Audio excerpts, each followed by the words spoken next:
Assalamualaikum, Pak Kurniadi. Iya, waalaikumsalam Bu Teresa. Senang sekali loh saya bisa ketemu Bapak hari ini. Gimana Pak, kabar Bapak nih Pak? Alhamdulillah sehat. Bu Teresa bagaimana kabarnya? Alhamdulillah sehat. Eh, oh iya Pak, kalau Bapak nggak sibuk nih, ada yang mau saya bicarakan nih sama Bapak nih.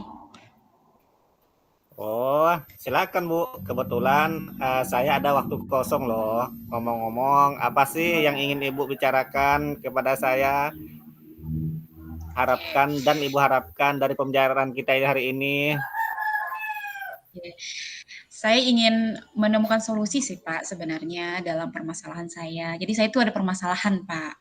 Jadi ya mudah-mudahan dengan berbicara dengan Bapak, dengan berbagi dengan Bapak, itu paling tidak saya mendapat gambaran, saya mendapatkan solusi dari apa yang sudah saya alami. Semoga ya maksudnya harapan saya tuh saya bisa mendapatkan solusi lah atau gambaran lah apa yang harus saya lakukan gitu. Oh, baiklah Bu.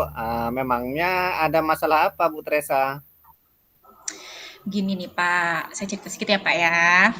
Jadi di dalam kelas, dalam pembelajaran saya itu ada siswa yang duduk di belakang, di kursi paling belakang. Nah, ternyata setelah saya cek ya, setelah saya cek pada mata pelajaran saya, Kak, saya berjalan ke arah belakang, ternyata siswa ini sedang tertidur gitu.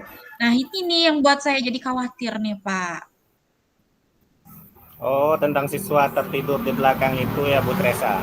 Ya, Kalau boleh tahu, hal apa sih yang membuat Bu Teresa itu sangat khawatir tentang kondisi siswa yang tertidur itu, Bu Teresa?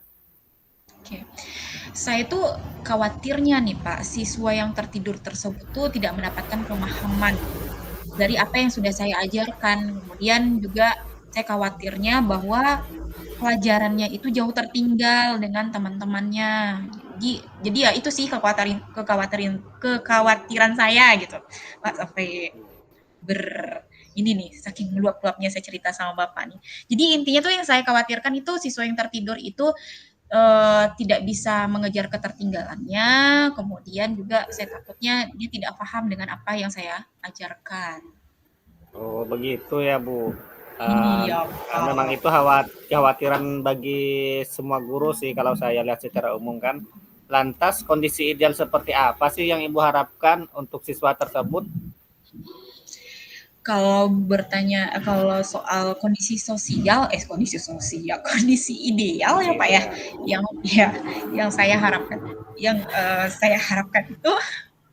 saya harapkan itu adalah eh, paling tidak siswa itu memahami pelajaran yang saya ajarkan, kemudian aktif di dalam kelas serta bersemangat. Itu intinya aktif sih Pak, aktif dan tidak tidur gitu. Itu Oh, sih begitu. sebenarnya kondisi idealnya. Iya, maaf ya Pak, saya tadi karena saya salah sebut tadi ya, saya nggak tertawa. Iya Bu, enggak apa-apa Tertawa. Bu, santai Bu, ini kan Maaf. terbiasa. Jadi Iya, gitu ya Bu, pelajaran siswa iya. tersebut yang Ibu harapkan adalah bisa aktif dan bersemangat. Nah begini Bu, Mm-mm. menurut Ibu apa saja faktor yang menyebabkan siswa itu bisa tertidur di kelas Bu? Kalau menurut saya sih Pak ya, sebenarnya itu banyak faktor sih yang menyebabkan siswa tersebut tidur di dalam kelas. Salah satunya mungkin posisi tempat duduk itu yang tidak bervariatif.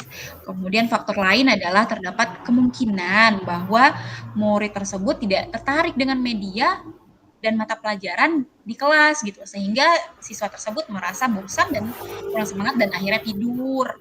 Kalau menurut saya sih seperti itu sih Pak. Oh begitu ya Bu. Iya sih Iya. sebenarnya itu solusi yang baik sih. Menurut Mm-mm. Ibu apa sih rencana Ibu ke depannya supaya siswa dalam belajar itu lebih bersemangat, lebih aktif dan tidak Mm-mm. tertidur lagi lah di kelas itu? Oke. Rencana saya sih Pak ingin mengatur posisi tempat duduk kali ya Pak. Jadi mengatur posisi tempat duduk agar lebih bervariasi di kelas itu.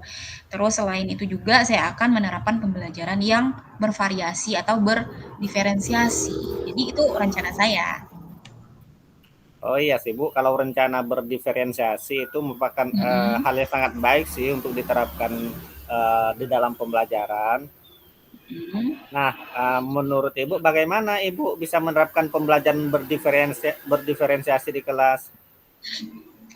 Mungkin pada proses pembelajaran saya yang akan saya lakukan ya Pak, seperti misalnya memberikan ice breaking, sehingga ya pembelajaran di kelas itu lebih menyenangkan. Jadi anak yang kira-kira udah mulai ngantuk itu saya selipkan ice breaking gitu. Wah, jadi semangat lagi gitu Pak. Itu sih rencananya. Jadi dalam proses pembelajaran saya selipkan.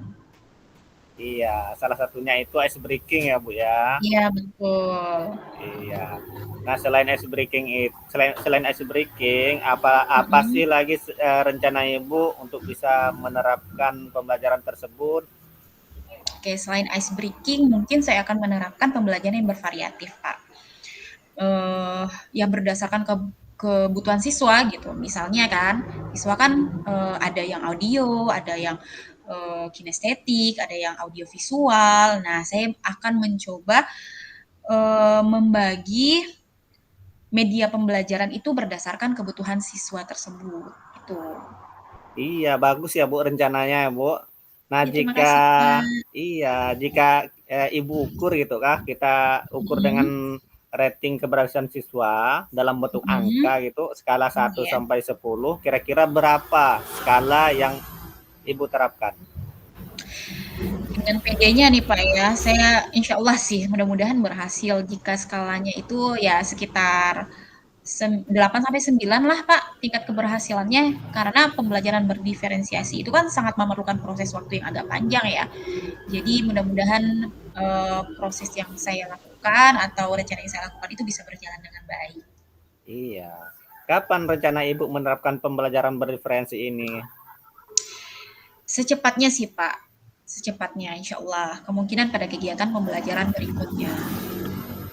Mantap Bu, lebih cepat lebih baik. Ikan cepat ikan Ya, gabus betul. Bu, lebih Betul cepat lebih sekali. bagus. Ya, Ya Bu, semoga rencana ini dapat berjalan dengan baik ya Bu. Masih ada hal lain yang ingin Ibu sampaikan dalam pembicaraan kita hari ini Bu? untuk kali ini itu saja kali ya Pak ya. Mungkin di lain waktu bisa kali kita continue bertemu kemudian sharing lagi gitu. Iya. Uh, Baiklah Bu, bagaimana perasaan Bu Tresa setelah membicarakan masalah Ibu ke saya? Oke. Alhamdulillah tuh udah lega, yang jelas sudah lega. Tadi kan saya merasa bingung gitu. Tapi setelah sharing dengan Bapak saya merasa lega. Terus apa, karena selama ini kan, karena selama ini tuh saya sangat mengkhawatirkan masalah tadi, Pak, itu masalah anak-anak yang ternyata tidur di, jam pelajaran saya. Dan juga ternyata secara tidak sengaja gitu ya, dalam pembicaraan kita tadi, ternyata saya menemukan solusinya gitu. Saya makasih sekali nih sama Bapak nih. Oh iya Bu, jika begitu, apa yang dapat Ibu simpulkan dari pembicaraan kita hari ini Bu? Yang jelas saya harus bisa memposisikan tempat duduk siswa yang bervariatif ya, menjadi bervariatif gitu. Entah misalnya saya memindahkan siswanya ke depan atau gimana lah gitu kan. Kemudian pembelajaran yang menyenangkan sehingga siswa lebih aktif dan bersemangat. Kemudian serta mengenali kebutuhan minat belajar murid tadi seperti misalnya yang audio, yang kinestetik, yang visual itu bagaimana caranya biar saya bisa menyesuaikan kebutuhan-kebutuhan belajar tersebut dengan metode pembelajaran di dalam kelas. Itu sih, Iya, Pak. iya. Alhamdulillah ya Bu, setidaknya Ibu Ya, itu sudah mencoba menerapkan rencana yang telah didapatkan tadi. Semoga rencana ya. Ibu tersebut dapat terlaksana dengan baik, dengan lancar, dan dapat dampak positif lah bagi pembelajaran Ibu di kelas. Amin, Pak. Terima kasih ya, Pak ya, karena telah sudi mendengarkan keluhan, curhatan, sharing dari saya terkait masalah yang saya alami hari ini.